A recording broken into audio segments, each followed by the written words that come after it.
challenge. The next point is really about giving you an understanding, a better consideration towards how form and function needs to be carefully addressed for good consumer industrial design products. Form and function comes together. It could look very beautiful, but then if it doesn't function in an optimized way, then the user's need will be neglected. So it's important that we give you an understanding of how form and function comes through different exercises, giving you maybe an understanding of mechanical design, creative mechanics for design, things like that. And at the end of the day, it's really to design products that not just will be for you, but really for the society, to enrich our lives, to enrich the built environment, to enrich our own culture, and of course to contribute to the economy, to allow you to obviously make money for the company, things like that, And of course, lastly, it's going to be, a very rewarding profession by giving you an opportunity to contribute, to make yourself stand up as a designer, to be proud of your achievements as a designer through the competitions, through working for a placement for a company, and really seeing somebody using a product that's really very, very rewarding, to see somebody appreciating what you've designed and changing their lives. It's really hugely rewarding. Well, let's just look at the next slide. We wouldn't go through the next slide really. Here it shows some amazing pictures. They're actually known as renderings and sketches or line drawings. These were usually created in the first year of study, some from the second year, but you could see more to the left-hand side. It shows very good control of marker rendering, including the line widths, the shadow, the light source, and the details that show through with a variety of angles. And that's usually taught in the first year, but you'll be expected to practice that continuously through your second year and third year. I think design sketching is what many of you will really enjoy doing, because it's part of a designer's skill set of design representations, to be able to communicate what you have in your head and making marks on paper. And you can see the middle sketch, which is what do you call that? A trigger for a spray, and you could see the details of the proportion of the handle, the nozzle, the sloping angles. You can see very fine lines being drawn. We teach you how to give you good control over the line widths with very good reference guides using 2-point perspectives and all that. But not to bore you, but there's a technical side of rendering. It's not just looking good, but being able to convey the emotion. Like in the next image towards the right, you probably see a mixer, kitchen mixer. You could see that there's a shiny object next to that, and that's obviously been rendered in a very chromish feel, very shiny material. And that's the detail that we want you to be confident in, to be able to give you the kind of sketching ability. The sketches on the top were more from the second year lighting project that some of you will be doing with me, because I teach mainly in the second year of study for design projects for companies, doing lighting projects, hand-powered tools and all that. Okay.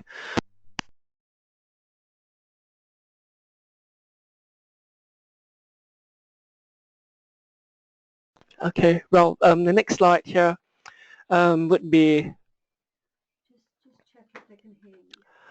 okay, on this slide here, you probably see, you probably see an overview of the programs that we offer from the BSc modules on the left and the BA modules on the right-hand side, as well as from bottom up onwards, you will see the different levels of subjects, what we call the modules, being taught in the first year, second year, third year, and the third year options.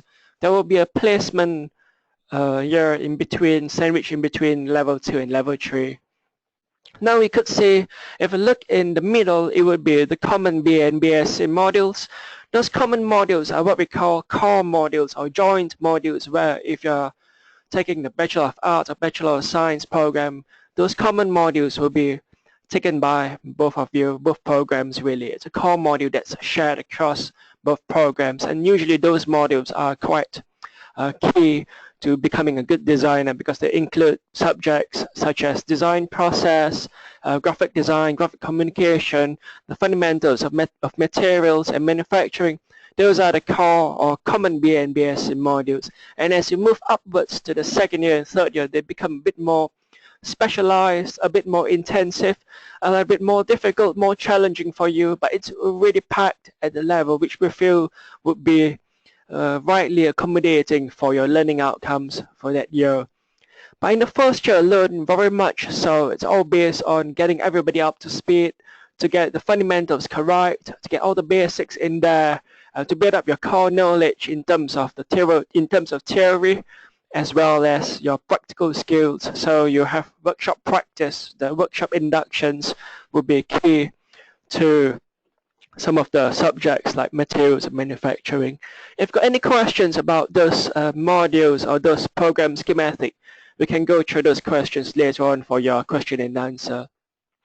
Now, if you look right at the top band, which is the level 3 options, the level 3 options here are really dedicated to giving you an extra specialization. And for example, the very first one is the DM3602, which is the lighting design. That's a specialized pathway for those who are interested in becoming lighting designers or luminaire designers. So that's a specialized module which we bring in on board tutors from the lighting industry to give you design briefs based on luminaires, lighting environments, ambient light, and so on and so on. But that's just a dedicated module on that. Then you have other dedicated modules on embedded systems, contextual design, environmentally sensitive design, human factors, graphic communication, and so on and so on. But of course, some modules are already pre-taught in your own programs, but we offer that as options just in case the program does not offer that subject. You can still opt for it if you wish to.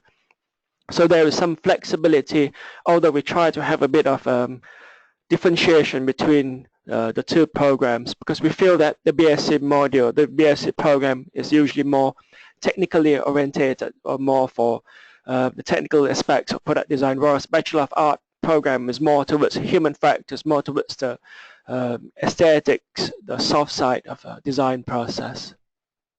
Okay, let's look at the last slide. And the last slide that we have here are some fantastic images of major projects or final year projects that our students have just done just last year.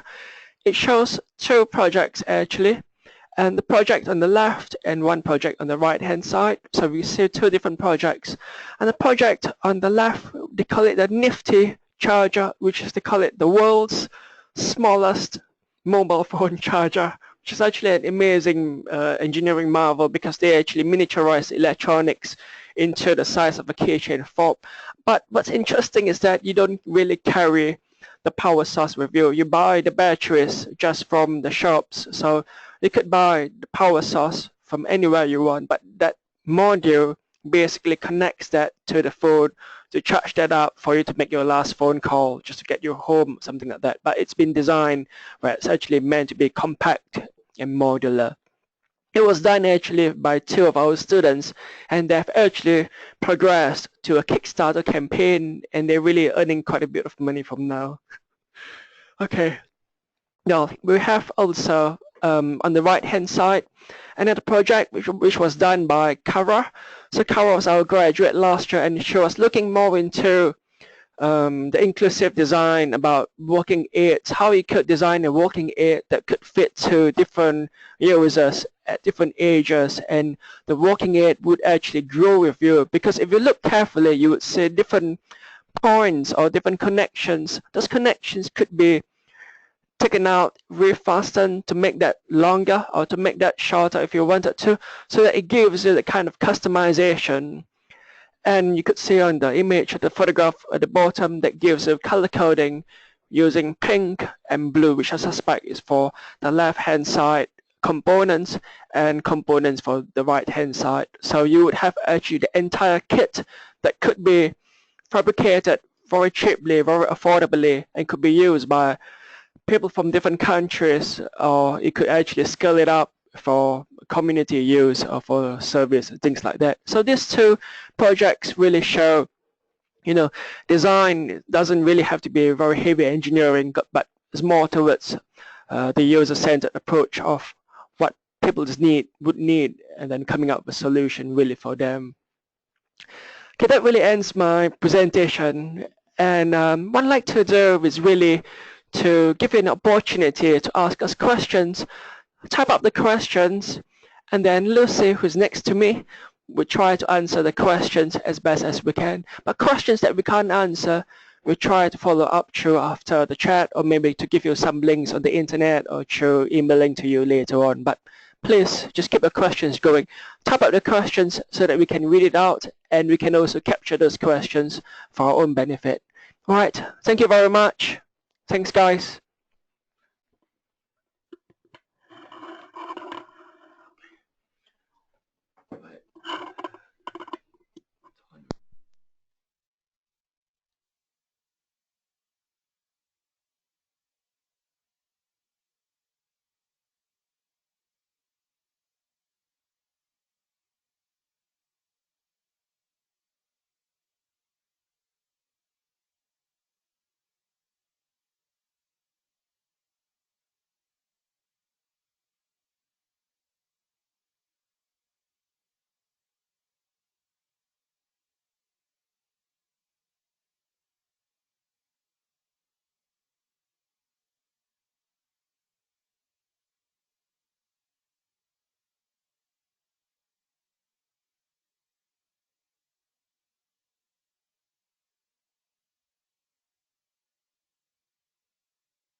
Okay, guys. Well, we've got one question here.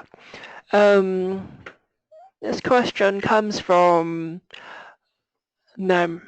Well, she's asking about what makes the cars at Brunel stand out compared to other design courses. Well, there's two sides of this question. I think one side is asking me to compare other design courses in Brunel, or asking me to compare to other design courses in other universities. Okay, if I think it's going to be from other universities, I think the strength is really about our industry collaborations. We've got the very strong link to lots of companies, lots of fantastic companies, and that really brings your project come to life. You've got real world projects to start off with, and you actually get to see the real person from a real company coming to you and giving you a real life brief. So companies like Bosch, TP24 Lighting Company, from Gibson Electronics, things like that, they approach us, they give us a very good start to making this course really dynamic, and that's really key to making this course stand out.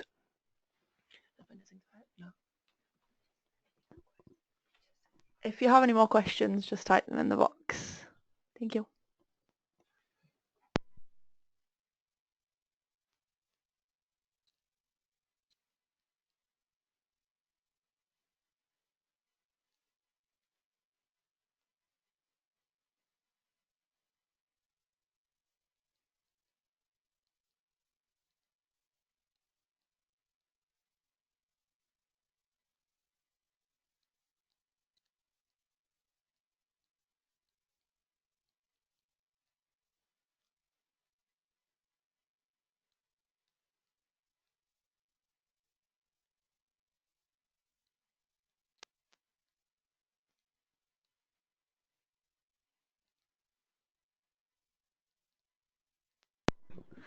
Hi, the next question that we have is how much free time is there away from classes?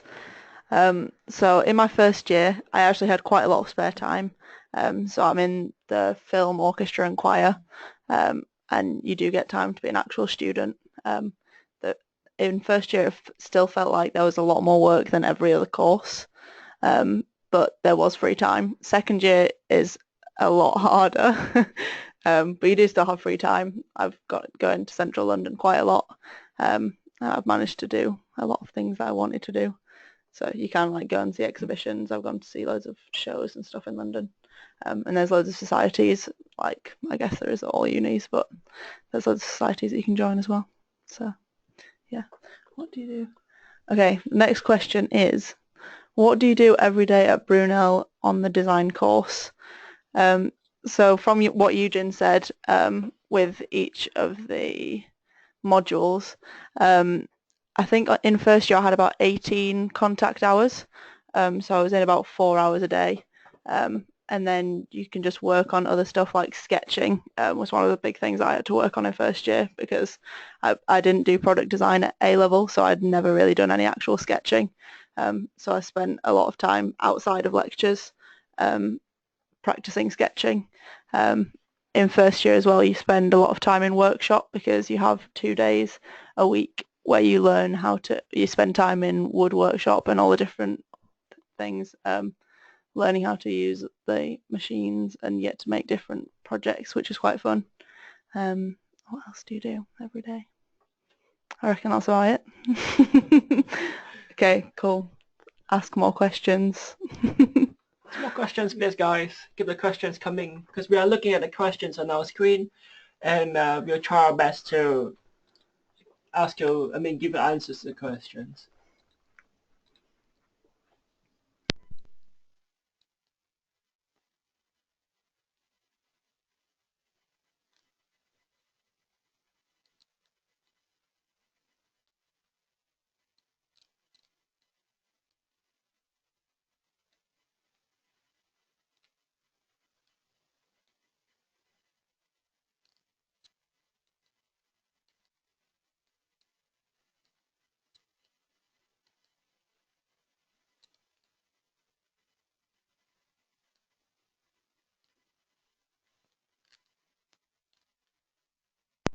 Okay, the next question that we have is, how likely is it that you will end up working for a large company like Lego or Dyson if that is what you want to do? As Eugen said before, we've got quite strong links with industry. It kind of depends how good you are, but like when you do placement, Brunel advertises placements with companies like we have ones with Lego and Dyson, and loads of other massive companies. So if you get a placement with them in your third year, which you don't have to do, but most people do, a lot of the time they'll offer you a job for when you graduate.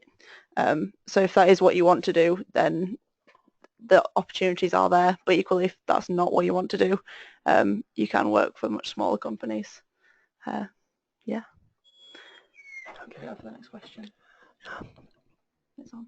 Right, okay, guys. This is Eugene. So, just before I go on to the next question, I think Lucy was asking.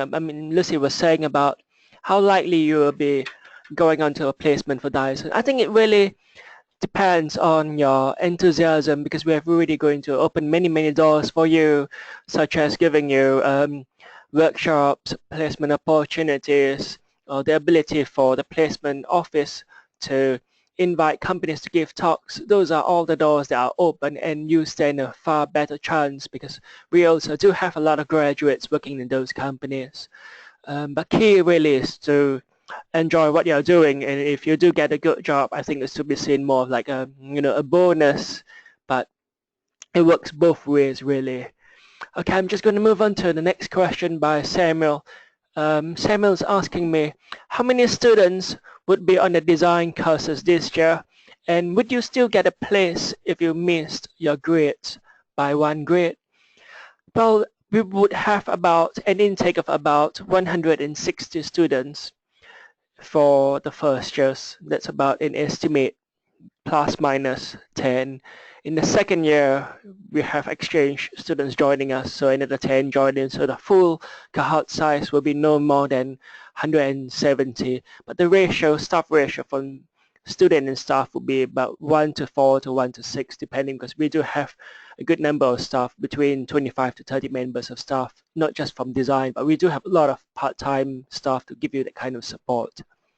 If you miss a grade, if you missed it by 1 grade, I think it's what we call negotiable, where we'll probably look at your portfolio, give you a chat, give you a call again, and then if we can and we really want you on board, we definitely do our best to bringing you into the course. Okay. And there's also, yeah, it's the same question about saying how lenient is Brunel on results day.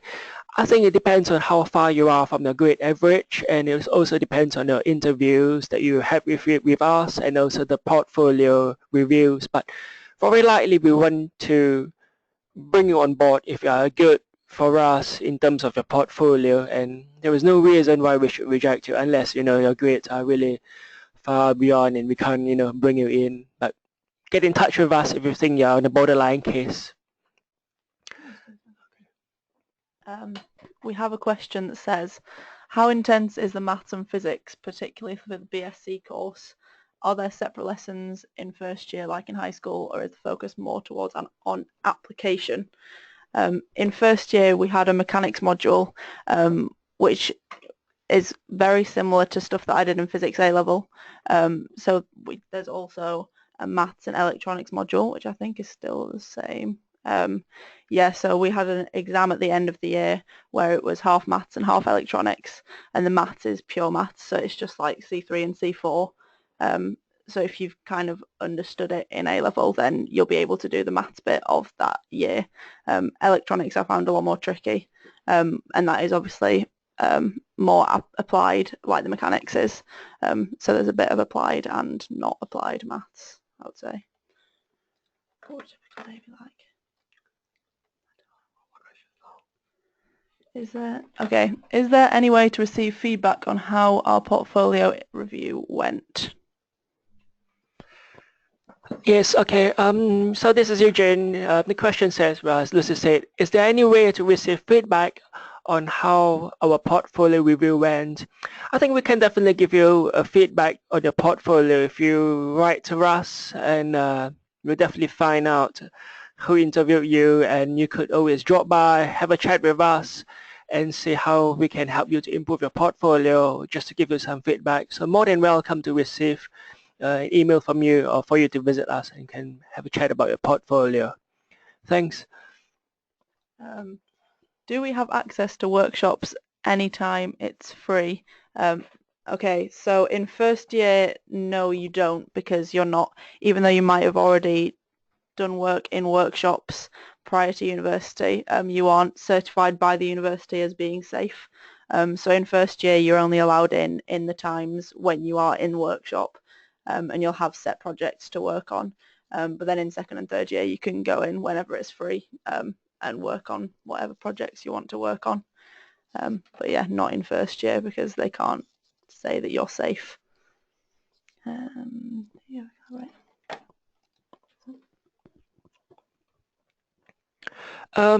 This question says, do you ever collaborate with other universities on design projects? Could be an interesting idea. I really like this idea as well, and we do have competitions actually, sometimes with cross-university competitions, or it could be in a sense of national competition. So we do sometimes have teams that collaborate separately, but it can be quite difficult sometimes because different universities, they have different kind of assessment schemes. So only for certain subjects it could be possible, but certain subjects it could be a little bit more difficult.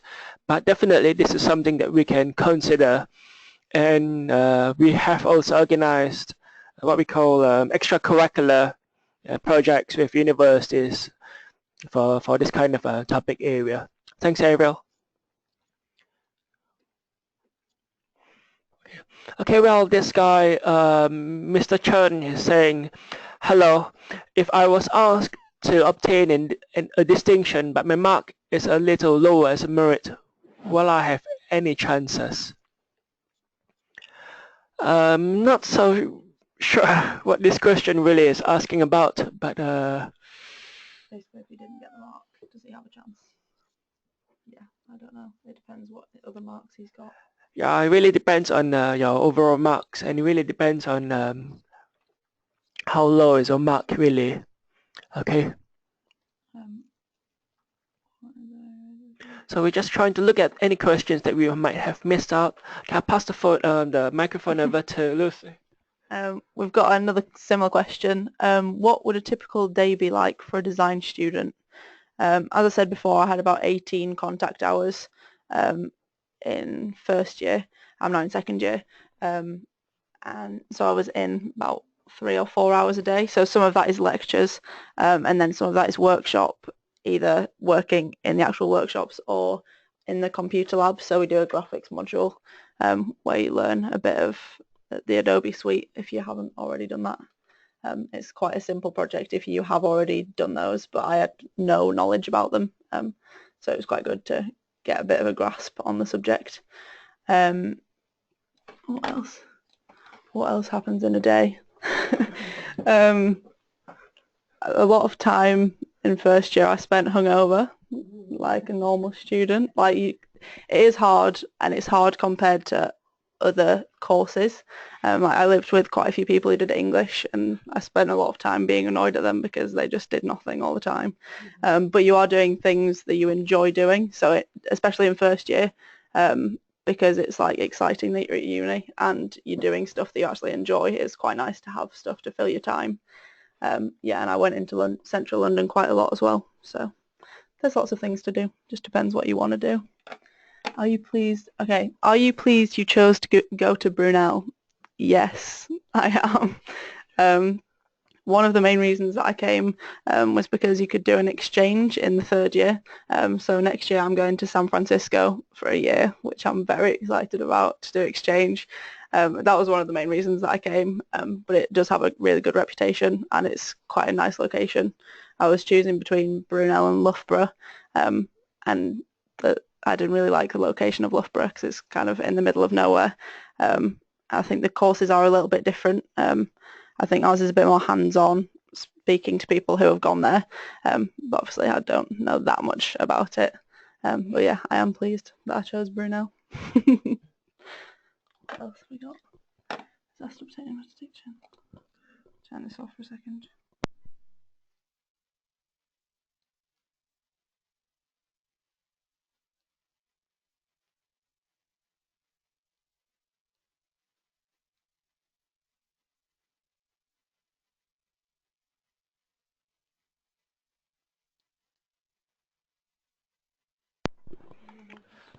Okay, well, we're just waiting for more questions to come in, so just type out the questions and we are looking at the screen. Okay, we've got one question that has just come in. It says, for your projects in your first and second year, who are your clients generally? Well, the clients really in the first year, you don't have many real design briefs. You do have a project which is known as fixed parts, but you find your own client actually, you find your own users. So in the first year, you define your users' expectations, you find out your user needs, your design specification. But then in the second year, we flip the tables over, we flip the chairs over, and we give you the client naturally, we give you the brief from an industrial company. So some clients that work with us include Dyson, they include Boeing, they include Samsung, they include TomTom. Last year we did projects with Bosch, which was really fantastic. It was a 3-month long project that really was very challenging to a lot of students, really challenging, not just the time pressure, but the expectation really. But believe me, you really come out being much stronger. And that's just the second year. You still have your placement year, you still have your final year to go, but already in the second year is very intense. So thanks. Okay, well, this question says from Ariel, he's asking, are materials free? If not, how much would they be? Hoping £9,000 covers them mostly. Well, we try to be as generous as we can because especially the workshop at the stores to give you a substantial amount of materials. Usually the soft materials, wood, plastics are usually given away, but not always. I mean, if you want really exotic materials, you would have to find your own means to pay for them. If you want to use maybe carbon fiber, you want to use Calvi, you want to use glass, we unfortunately don't really keep stock for that. But generally, most of the fundamental materials, we have them, and the stores usually subsidize them a lot. And most materials that you need for general woodworking are usually available for free. Yeah. I haven't spent any money really on materials in first or second year. It's just things like screws and hinges and like notebooks and pens, which you would spend money on. But like Eugen said, there's a stores on campus which is cheaper than normal shops, and they're really nice. But yeah, I haven't really spent that much money on materials at all, especially not in first year. Don't talk about Made in Brunel. Okay, well, there was a question that was about Made in Brunel. So some of you might have heard about the Made in Brunel initiative, which is actually a student-driven program where every year we come up with a tagline, and this just tagline is breaking ground. So the theme is really, it changes, it evolves every year, and that gives us more focus for the final year students. But actually, Made in Brunel is an all-encompassing scheme which first year, second year students are also encouraged to take part. We organize lots of workshops, lots of extracurricular activities. Sometimes we organize trips to factories. Sometimes we organize a pop-up event in the city of London. And we have a Made in Brunel event taking place, I think, around 6 to 7 of June or 6 to 9 of June, which is where the final year graduates will be showcasing their degree work in the Barge House, which is close to Oxford Tower Wharf. You can get there, it's free. You need to go online to our website, madeinbrunel.com. You'll find all the details there. And have a look at the student graduates' work, talk to them, and you'll get lots more information. Okay. In terms of placements, it's obviously an optional year, but I think most people do it, and it makes you a lot more employable at the end of the year, at the end of the degree, especially if you get offered a job off the back of your placement, which a lot of people do. And sometimes if you work with big companies, they'll sponsor you for your final project in the final year. So I can't think of an example off the top of my head, but I think someone worked with Marks and Spencer's and they got funding to do their final project and then worked for them after it. So yeah, placements are a good idea. Who do I live with? I live with 4 designers, and we're all doing placements, all going on exchange.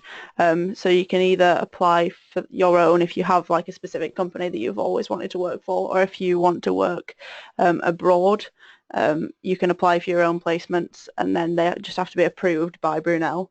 But they also advertise a lot of them.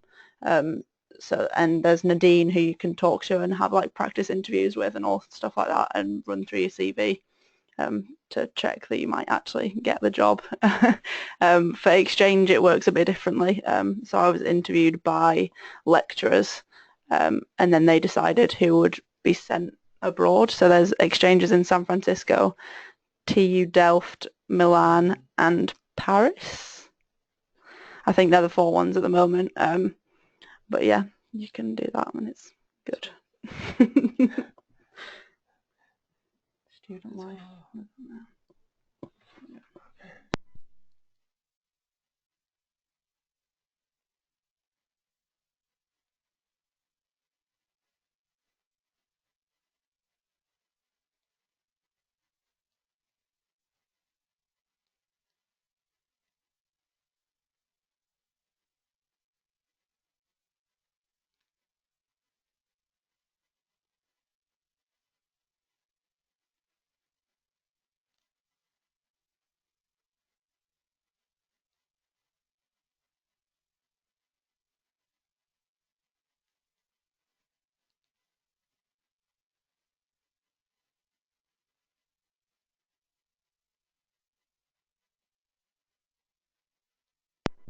Okay, feel free to keep the questions coming. I was just going to tell you a bit about student life in general. So on campus, if you wanted to, you could literally just live on campus and never leave, because there's bars and there's a club, which is very cheesy. And there's Costa, so you can have coffee all the time. On Tuesday, we get a market coming in, so we have like fresh veg, and someone sells like eggs and sausages, and then loads of really, really nice looking cakes, which is really nice. It's like does have a nice campus feel, which is one of the reasons that I came here. I don't think I'd want to be studying in central London because it's very different. But equally, it's between half an hour and an hour, depending on where you want to go, into central London. So that is quite easy to get in if you want to. Okay. We have a question. My teacher told me that the university holds the intellectual property of anything you design during the course. Is that true, or have I misunderstood them? This was quite a while back. Okay, I'm going to answer this question for Lucy. Well, I think the intellectual property belongs to whom really depends on the type of project. But generally, if it's a collaborative project with a company, maybe say for your second year or for your major project, the intellectual property belongs to that company. It doesn't belong to your tutors or to the university.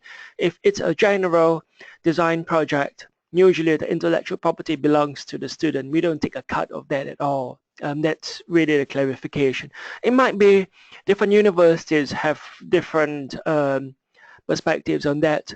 But here, as far as I understand, intellectual property depends on the type of project. So maybe if in future, if you were to join us, it's always useful to clarify. But for some projects that we do, we require you to sign a non-disclosure agreement or a simple document that outlines who holds the intellectual property of the design or what aspects of the design that's been copyrighted and so on and so on. Okay, thank you.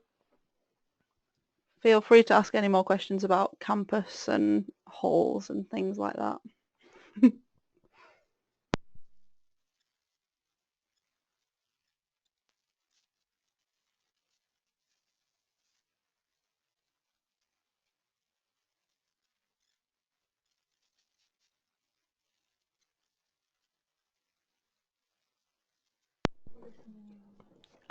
We have a question. Oh, all things about halls.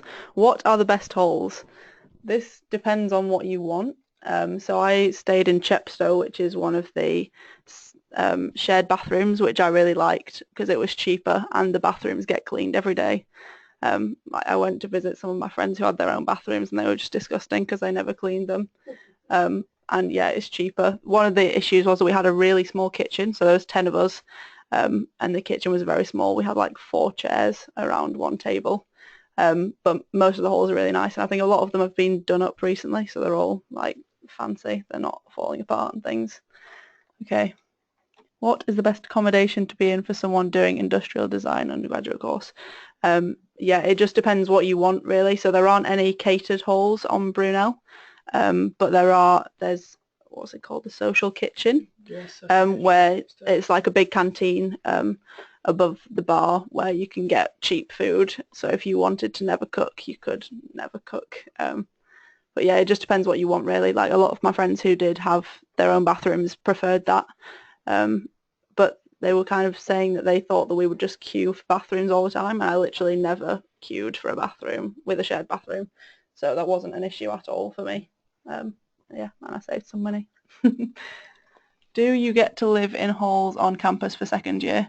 In first year, you're guaranteed a place in halls if Brunel is your first choice, and in second year you can live on campus if you want, but most people don't. You can, like I have quite a few friends who have decided to still live on campus, but you've just got to apply separately and then hope that you get a place. And then at Brunel, quite a lot of people go back onto campus for third year, which I think is quite strange compared to a lot of other unis, but I think that's what I'll do next year, because it just means it's easier than living in a house because you don't have to pay bills and do grown-up things. But yeah, it just depends what kind of halls you want, and you can basically live wherever you want. Equally, you could also just not live in halls at all. And like there's house shares if you like look on Facebook groups. Before you come to Brunel, there's loads of people advertising spare rooms all over the place. So yeah, it just depends what you want. What are the working hours like day to day? Timetable. Yeah, the timetable in first year I had 18 contact hours a week, and then so I guess I was probably working about 5-6 hours a day, which feels a lot compared to everyone else. But compared to second year, it's not a lot. But it also varies a lot depending on what time of year it is. So like at the start of the year, I didn't have that much work, and then whenever deadlines or exams are happening, you have to work a lot more. Yeah. How easy is it to get a part-time job? I don't know if you mean easy in terms of actually getting the job or being able to balance the job with the course. I guess it's just as easy to get a part-time job here as it is to get one anywhere else. There's jobs on campus, and like I'm doing this now, so they advertise jobs all over the place, and you can work in the bar and stuff on campus, and then also places in Uxbridge. How easy to balance a part-time job? I think in first year would have been okay. Second year, I wouldn't advise it, but some people do. So it just depends how much spare time you want to have. Yeah.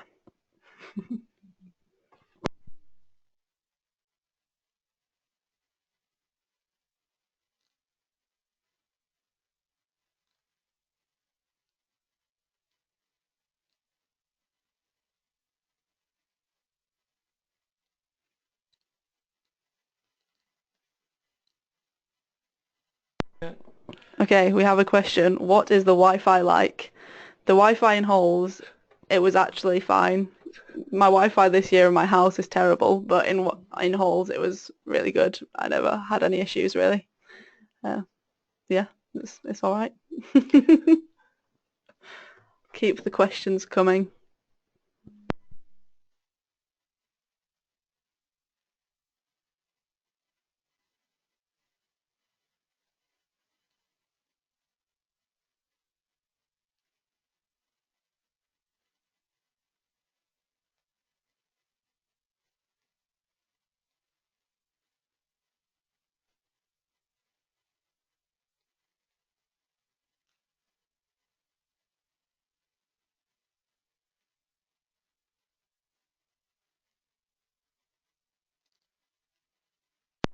Feel free to ask any questions about extracurricular stuff as well as like sports and stuff.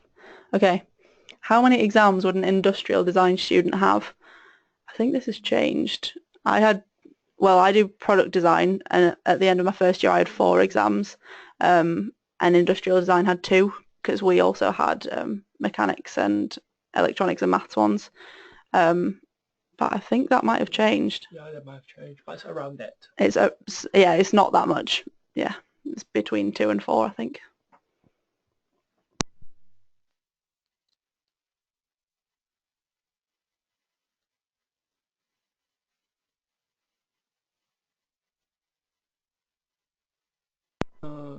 Depends on this. How much do the exams?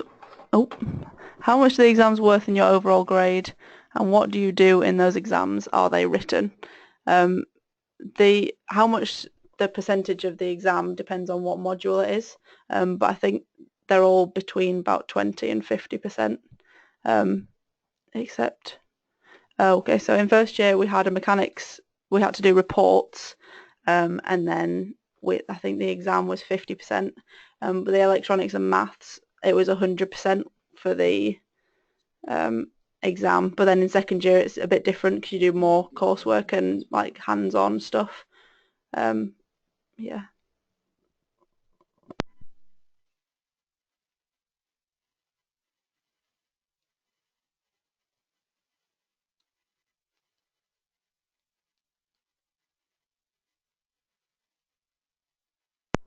Okay, what do you do in those exams? Are they written?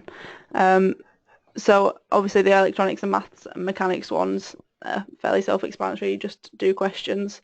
In our design process 1 exam, we had to learn a lot of designers and history of design, and then we had to do some sketching.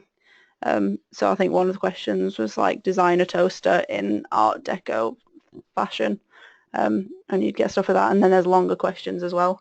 What other exams did we have? I think that might have been it. Yeah, it just depends what subject it's in. Is a laptop or PC needed? I would advise getting one, but there are, we call them towers, and there's just big computer labs, and they're all PC, not Mac. But yeah, you don't have to, but it's convenient to have one. But if you didn't want to or you couldn't, then there are computers to use and they're open 24/7. So you could live there if you wanted to.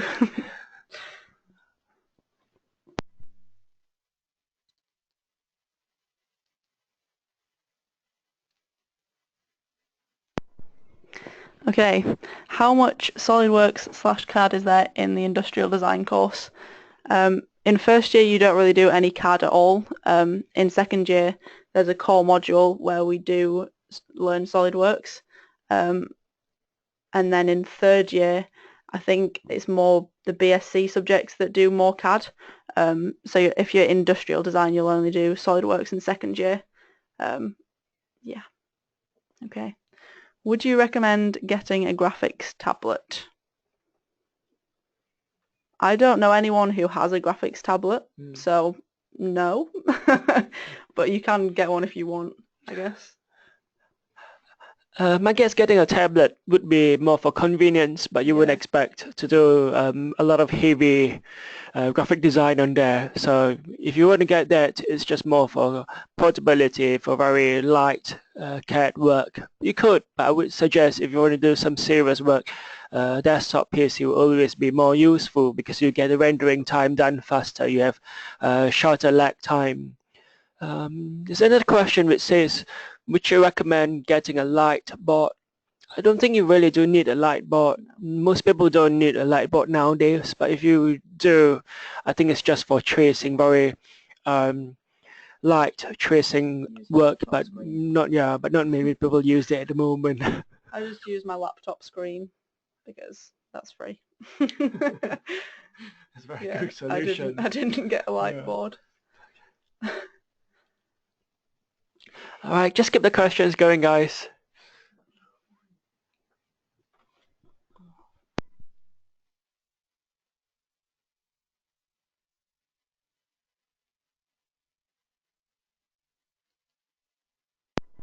Okay, so while we're just waiting for the questions to come through, just talk a little bit more about CAD and SolidWorks.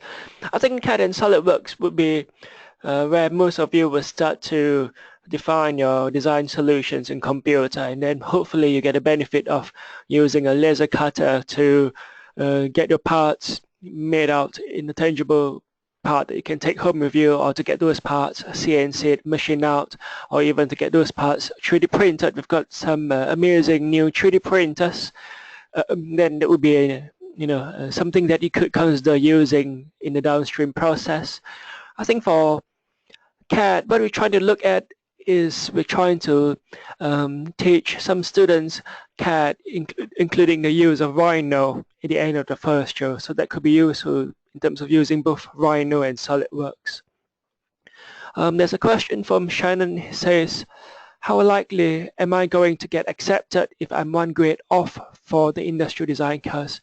I think if that happens, come and speak to us, contact the admissions office, and then we'll see how far off you are and your portfolio, whether we can really make exceptions and to bring you on board, because it really depends sometimes not just on grades but also about your portfolio skills. So get in touch with the admissions team or get in touch with us. That you can find us really on the internet.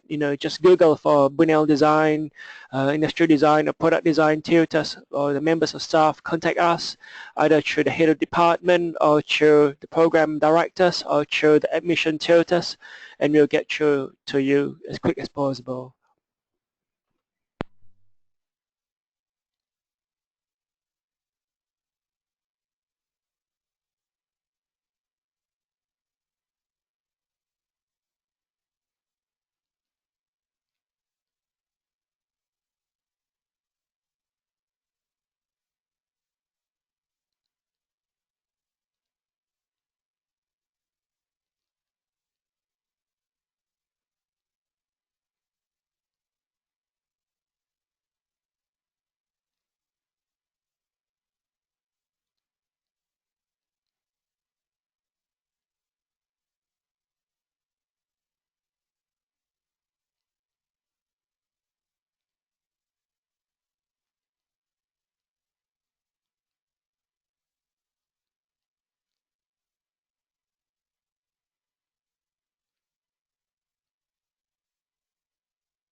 Oh. That's the last one.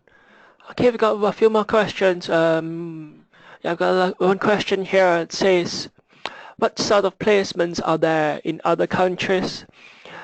Are they very different to the ones in the UK? Well, I don't think they're really different. It's the same kind of industry, whether it's consumer products or furniture industry. It's just a different environment in a different kind of maybe working culture. Maybe you might want to get a placement in America, get a placement in Japan, get a placement in Australia. It's just a change of environment. But nowadays with a very globalized environment, I think it's just only a change, maybe the climate or the food or the environment. Potentially, if a different country placement, you might find that the design challenge might be a bit different, more localized design challenge, but essentially it's going to be rather similar. It's just for a change of environment. Kamal has got another question. He says, will any laptops need to be able to run CAD, or would they just be used for note taking? I think most laptops can do CAD, but obviously if you're looking for very um, heavy work in CAD, those with a better GPU, a better graphics processor will give you better rendering downtime. But generally nowadays most laptops should be adequate. But if you are really worried, then speak to us and we'll try to advise you whether your laptop meets the specifications. A PC or a Mac laptop both work fine because on a PC environment you'll be able to run most programs. On a Mac laptop you can run a Windows emulator, you could do a Windows boot camp, so whether you get a Mac or PC, both will be fine, just as fine. For note taking you could use, um, pen and paper, absolutely fine, a notebook, or you want to use a tablet, that's just for your own benefit. In terms of if the laptop needs to be able to run CAD, that's again just your preference. So there are computers that you can use that do run CAD. So if you already have a laptop and it won't run CAD, I don't think you need to get another one. But if you want to get another one, if you want to be able to work in your room, then yeah, it's just personal preference of what you want to do really, because people work in different ways. But I think that if you are enrolled as a student, you should be entitled to educational discounts when you buy laptops, maybe from Apple or from Dell. They do offer very generous student discounts, but you have to show obviously your student card. So maybe it might be worth just holding back the purchase of laptop until you are enrolled with us, and then or enrolled with a university, and then you get the educational discount for software and for a computer.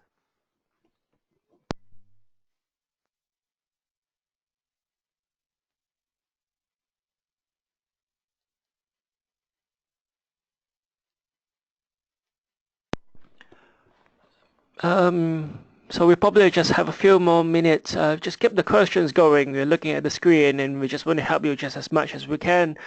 You've got my email address. By all means, feel free to write to me. If you don't have any questions that you have time for today, but just email us. Okay, we've got one more question here. Would you say that Brunel had the best design course in the UK, as at the new designer show yours seemed the best? Yes. Yes, definitely. I think so. Yeah, it is ranked as one of the highest in Europe, isn't it?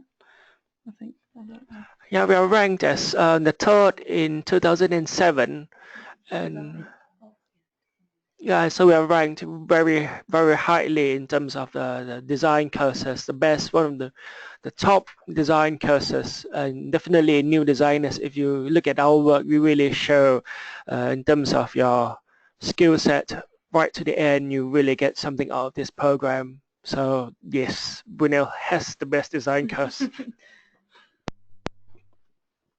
I think in terms of it being the best design course, like you need to also think about Brunel itself rather than just which course has the best reputation, because if even though Brunel is a really, really good course, if it's not the right place for you, then you won't enjoy it. Like you do actually need to spend time, not just doing work for the course. Yeah, but it's quite nice. I like Brunel. Okay, I think we're about to be cut off. Okay.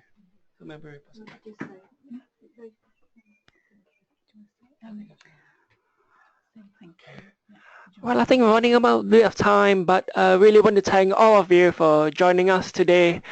We don't have much time left for any more questions, but please get in touch. You have our email addresses. You can find us at New Designers at Made in Brunel.